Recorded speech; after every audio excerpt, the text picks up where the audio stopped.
Ari kushanda vakamirira zvekuvhotesa.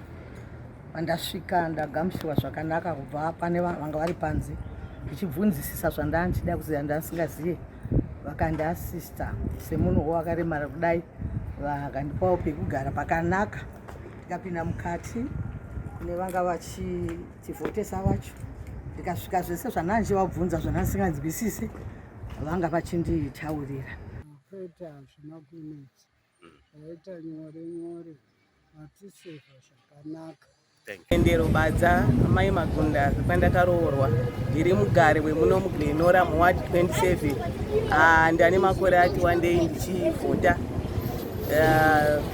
Process yavo yavaita iyi aiwa vakurumidza nhasi kuvhura ende zvinhu zviri kufamba zvakanaka. Mavhotasiro aripo, mapepa aripo, mazita ari kuonekwa, tavhota zvakanaka, hapana kana pressure. Ndayozovhota pano paMove Primary School Highfields for my by-elections for my MP nemaCouncillors.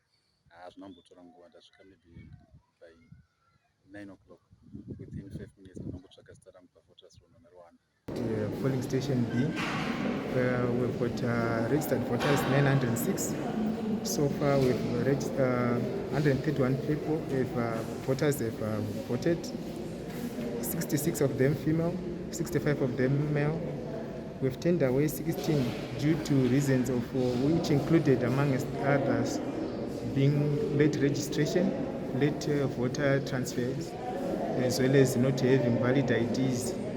Some had brought some driver's license, some had photocopies of IDs.